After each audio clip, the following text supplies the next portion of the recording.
Ladies and gentlemen, what's going on, everybody? This is Joseph Conlon coming to you with your Hell in a Cell review on Sunday, October 25th, 2020. Tonight, we're going to go over the Hell in a Cell matches.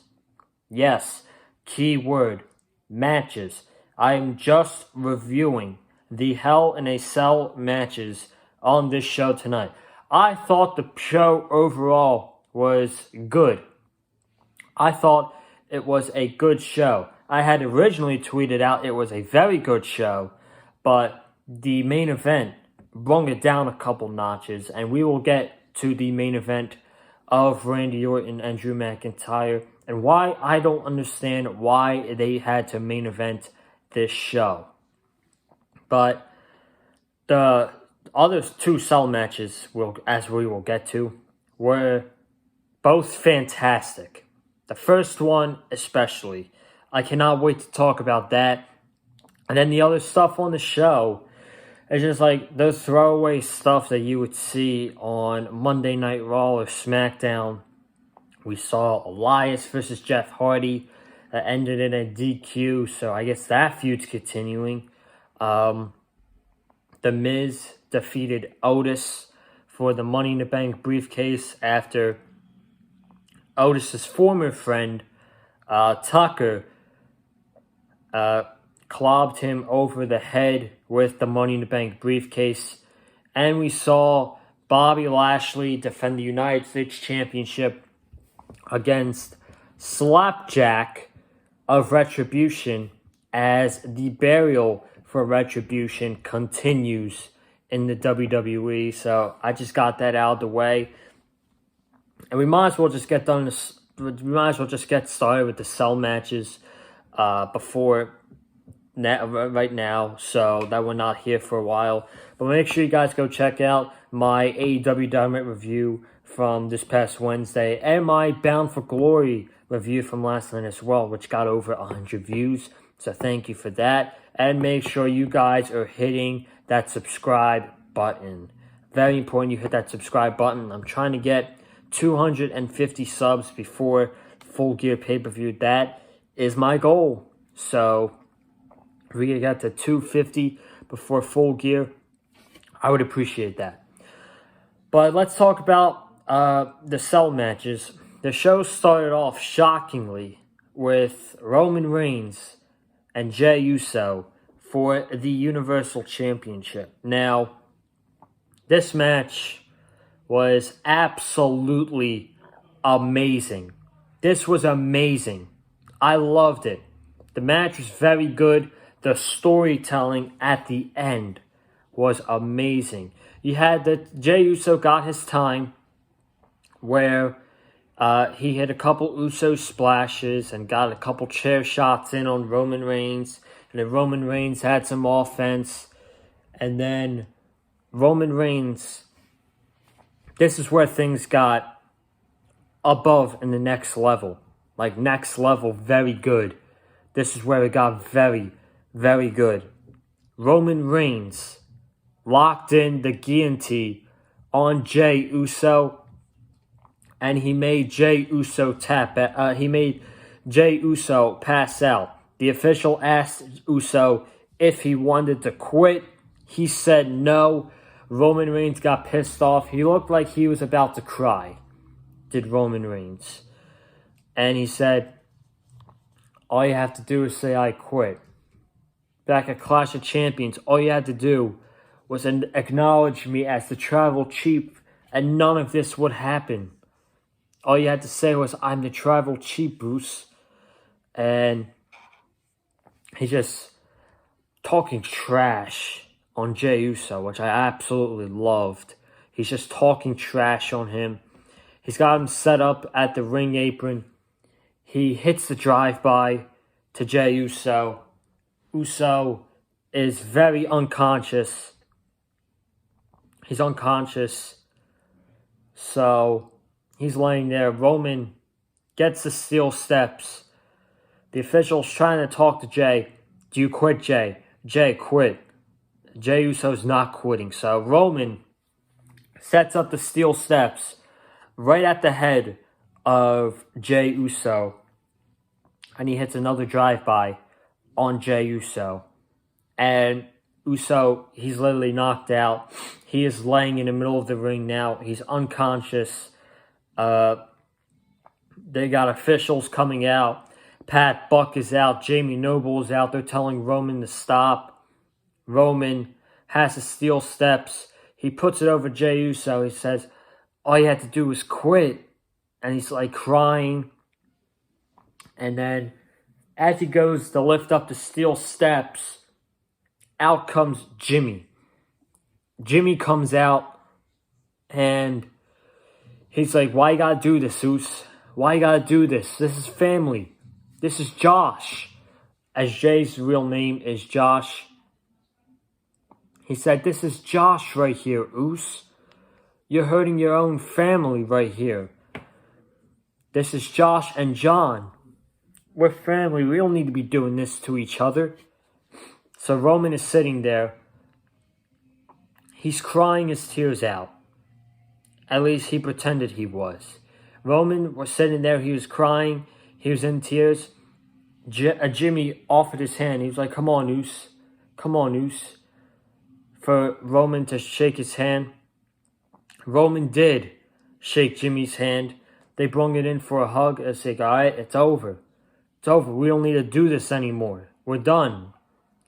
So then Roman fooled Jimmy. And he put Jimmy in the guillotine. And he got officials trying to break him up. Jay all of a sudden he wakes up. And he's like, let him go. Let him go. I quit. I quit. I quit. So Jey Uso quit. And Roman Reigns is still the Universal Championship.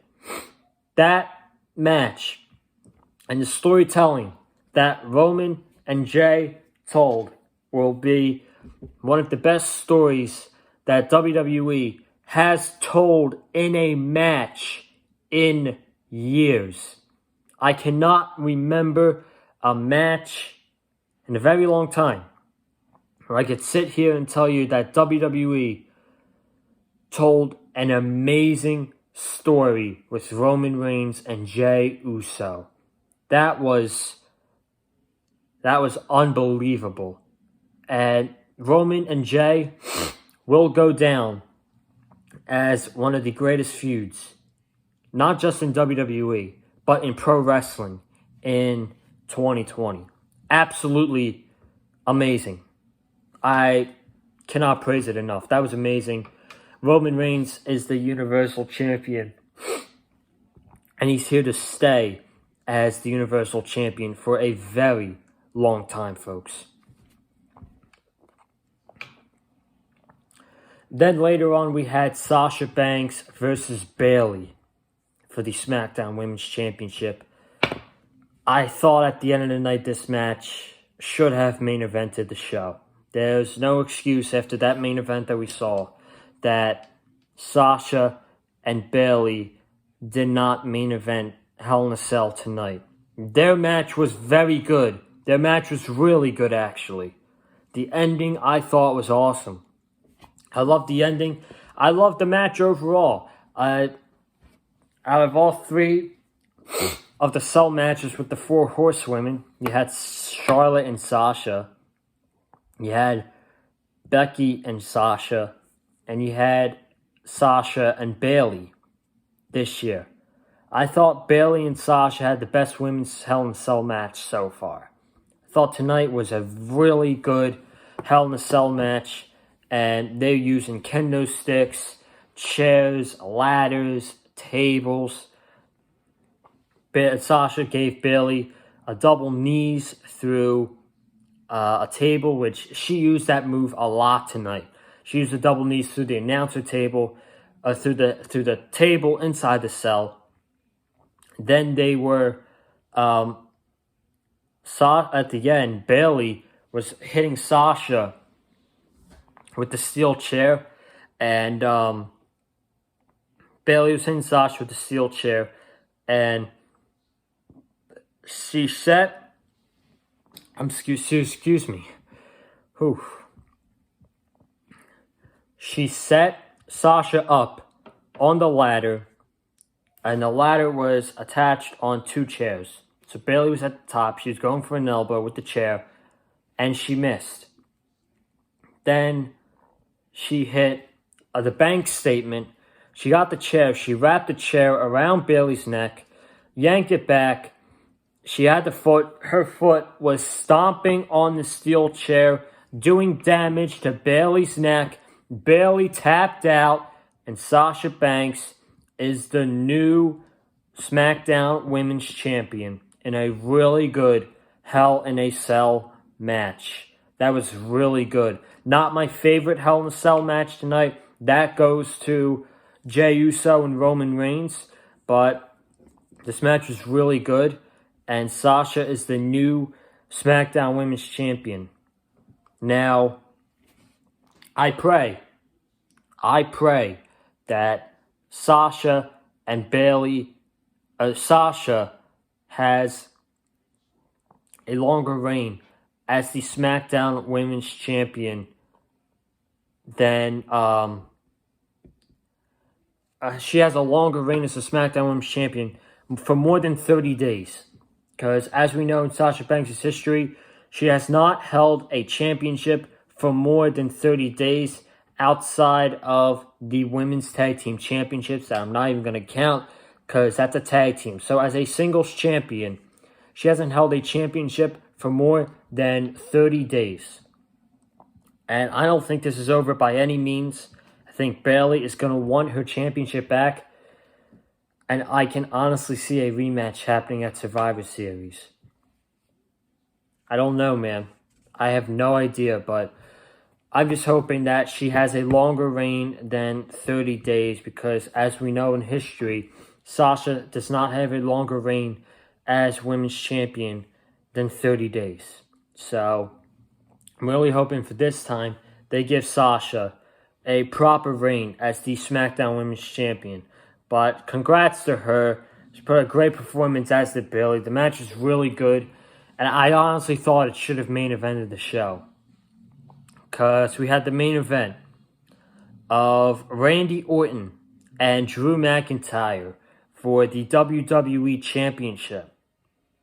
Which I thought out of their 3 matches in this feud, the match at SummerSlam, the match at Clash of Champions, and tonight's match inside Hell in a Cell, this was the worst out of the 3 matches. I thought it was very, very underwhelming.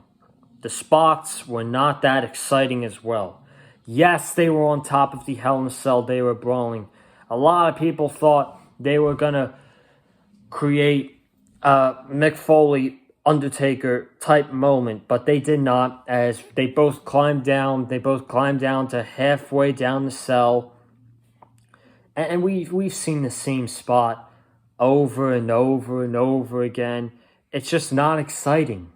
It's not that much of a big pop anymore, you know? So you have I'm just going to get to this spot because really nothing much in this match was that great up to that worthy of talking about up to this point. So we had Randy and Drew McIntyre on the cell halfway down. Randy banged Drew McIntyre's head across the cell, and Drew McIntyre literally just fell off of the cell. And we've seen that match that spot over and over again, and it's just not that exciting. It's not exciting anymore. So they're both back in the ring. Randy covers Drew, and he kicks something like Randy went for an RKO, and Drew reversed it into a Claymore, but Drew couldn't capitalize on the cover. So Randy was outside the ring. Drew was laying there. I actually thought at this point The Miz was going to come down and cash Money in the Bank, which I pray to God he didn't. I do not want to see The Miz as the WWE Champion, dude. I do not want to see that as the WWE champion. I will be very upset when that day comes. But I don't think that The Miz is going to cash in successfully as the WWE for the WWE championship whenever that happens. So back to the match.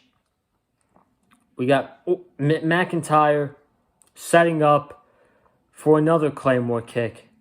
And I'm like, dude, come on. I see this coming from a mile away. I know exactly what's going to happen. And you guessed it. McIntyre missed the Claymore kick. He got back up. Randy hit an RKO. And Randy Orton is the new WWE champion after hitting an RKO on the Drew McIntyre. He holds up the championship. And the show goes off with just Randy Orton holding the WWE championship. Now, you would have expected something to happen at the end, me knowing that this was the main event. You could have had Edge come back and cost Randy Orton the championship. That's what I originally thought was going to happen. I thought the reason this match was in the main event was because that Edge was going to come back tonight and he was going to cost Randy Orton the WWE Championship. But nope, that didn't happen. They just went off the show with Randy Orton holding the WWE Championship. And I thought that was very, very underwhelming. And that brought the show down a couple notches for me. I thought it was a good show tonight.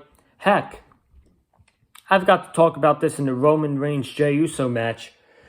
They ended that with Roman Reigns having the Universal Championship, and he was standing on stage with Alpha and Sika.